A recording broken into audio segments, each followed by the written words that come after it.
Now, let me address these details here. And if this is your first time, my name is Milton. I'm a Cameroonian who is living and studying in the Netherlands. I left Cameroon September.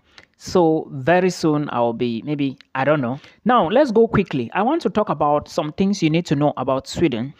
If you are going to be applying to Sweden, or if you have already done your application, you should listen attentively to me, please. First thing first, please remember when you go to the application portal, which I'm going to link it below, but make sure you listen to me and share this video. When you go to universityadmissions.se, you would see courses and you will see some programs. You would see courses for 7.5 ECTS credit unit. You would see some other courses for maybe 15, 30 credits, and of course, 60, 90, or 120 and 180 credits. Remember, the bigger the credit, the more expensive the program is, and the longer the duration. Now, international students, make sure you choose a program that is going to last at least 1 year or 2 years up. From 1 year upwards, what I'm trying to say is choose programs that are at least 90 credits and above. I personally will go for 120 or more. But again, remember, tuition varies for those programs. I have said it many times and I will be saying it again. Remember, Sweden is very expensive. So make sure you have money to pay, option number 1. Option number 2, make sure you apply for the SI scholarship and put in your effort, like your maximum best, so that at the end of the day, you can at least grab the scholarship. It's a fully funded scholarship. But remember, they don't give SI scholarship to people who play a lot. You must prove to them that you are capable and ready to work. Now, there are other things I'll be addressing in this video. But first, let's talk about admissions. I have said that in many videos. I will not even go back again. Now, you can apply to many programs. Make sure you apply for a program that aligns with what you did at bachelor's, or if you are coming from high school, excellent. Choose maybe what you can do best. I want to also draw your attention to the fact that if you move to Sweden, you can move with your family, by the way. You can move with your family to Sweden. It's permitted. Then, if you are moving to Sweden with your family, there is this common question that always comes up. Can I work in Sweden while studying as an international student? Before I even answer this, dear Cameroonians, if you are applying to Sweden, note that you are only going to pay your fees from your pocket. Cameroon has been removed from the SI, the list of countries that can apply for the SI scholarship. So you should know that if you are applying to any program in Sweden, you would pay from your pockets. Or you check other scholarships like Erasmus Mundus. I have all the videos on the channel. Check the channel very well and then you watch them. If you still have a question, drop the question in the comment section, or if you want to talk to me one-on-one, please book a call from the video description box or let me know on my Facebook page. Thank you. Those who moved abroad because of my videos, because of my consultations, I hope you guys are doing well. I've been getting a lot of testimonies. Thank you so much for informing me. Now, let's go back to the question. Can I work in Sweden while studying? And can my dependents also work in Sweden while studying? Yes, you can work in Sweden while studying, and your dependents can also work in Sweden while you study. Remember, I said before that you can move to Sweden with your family. But now there is something you need to know. What is that thing? You need to understand that you can work part-time or full-time. Nobody will restrict you. But as an international student, this should be a call of concern. Because if you mess up and you do not pass the exams well, remember you need 30 credits for you to actually renew your residence permit. And remember, you as a student, if you do not renew your permit, your dependents will not be able to renew theirs because they are in Sweden because of you and they are under your own permit. So put these things into consideration. This is basically how it works in almost every country. Advice number 1 is go in for a program like, if you are given the option to work part-time and full-time, let your dependent work full-time. You as a student, you work part-time. Yes, so as to get more space to study, so you can get these 30 credits or more. Remember, you may be asking, can I work full-time or part-time? I mentioned that already.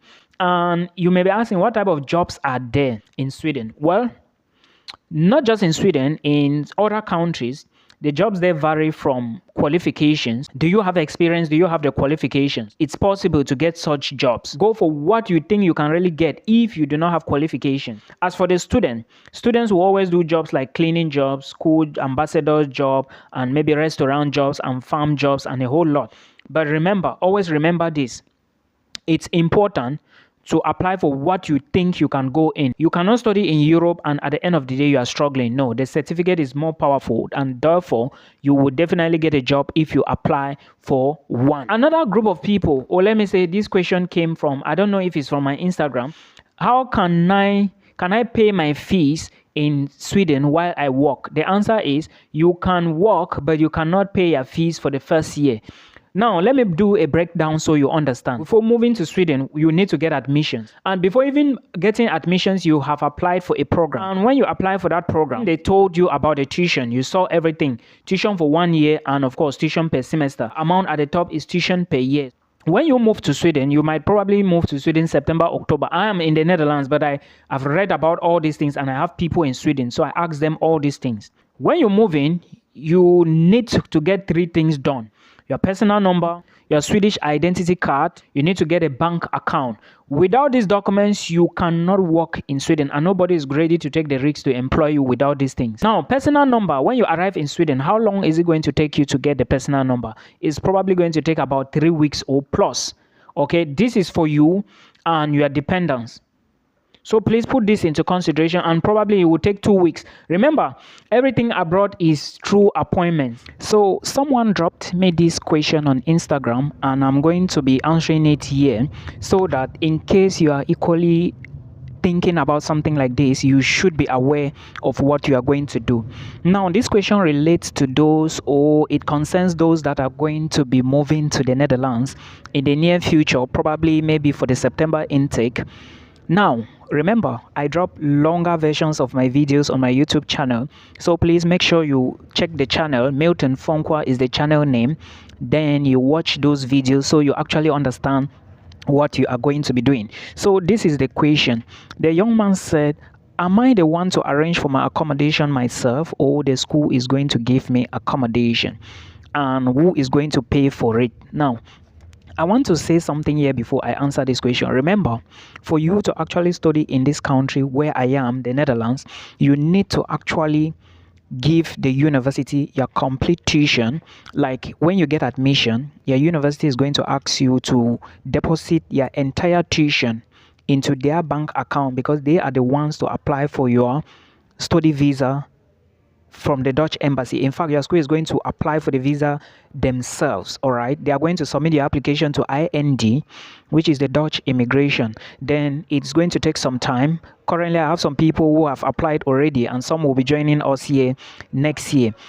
So if you get admission, the school is going to ask you to deposit your tuition fee, your living costs, your insurance money, and the visa application fee. Then later on, when you come into the country, they will either give you your living costs completely, or they will be giving you monthly. I have talked about this multiple times, or many times on my channel. So please make sure you go to my YouTube channel and watch those videos, because they are going to help you a lot. Now, like I said, out of that money, remember there is something they call living cost money. My own was 15,000 euros, which it was refunded back to me after I opened my bank account. There is a whole lot of procedure, so please go to my channel and check all of those details.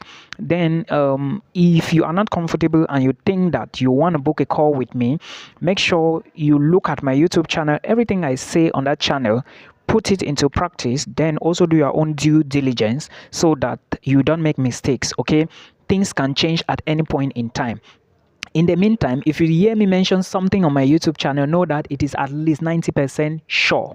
Then you do your own research, then you do the process. If you cannot do the process for the Netherlands, then check my email, get to me, we talk. It's not going to cost you millions, and we carry on from there. Presently, I have some I'm working on. Now, moving further, let's answer the question. Remember that money you are giving to your school, there is living cost money inside. Living cost means that you would be using it for food. Living cost means that you will be using it for accommodation and of course transportation. So you are the one to look for your accommodation. And now, who is going to get you the accommodation? You yourself. I'm still going to explain how I got my accommodation, and so that other people can also understand how this procedure works, because many people seems not to understand the process. I believe they haven't even seen my channel yet, but please go and check it out. You are the one to find your accommodation, and there is a procedure. When you get the accommodation, you will now use the contract to get your tax number. They call it BSN number in the Netherlands.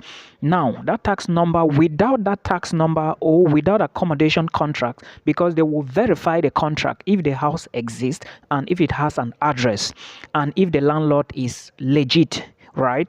They will verify it, because there is no house in this country which is not registered. Everything here, you can see it on the system. So they will verify if everything is legit. They will now give you the tax number, which is the BSN number, and with the tax number now, you can now open your bank account.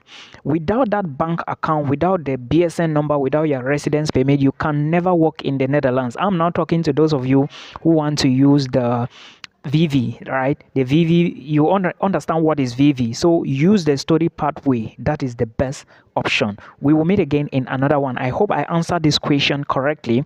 The person said, who is going to arrange for my accommodation? You yourself. Remember, when you get admission, your university is going to give you some links to book accommodation. Some schools don't have accommodation, like they don't have huge accommodation. So make sure you follow the links, or you start looking for it online on Facebook. But remember, there are a lot of digital workers on Facebook. Be careful. I hope you know who a digital worker is. I hope you understand. Don't send money to anybody unless you have seen the accommodation. We will talk again in another one. Bye bye.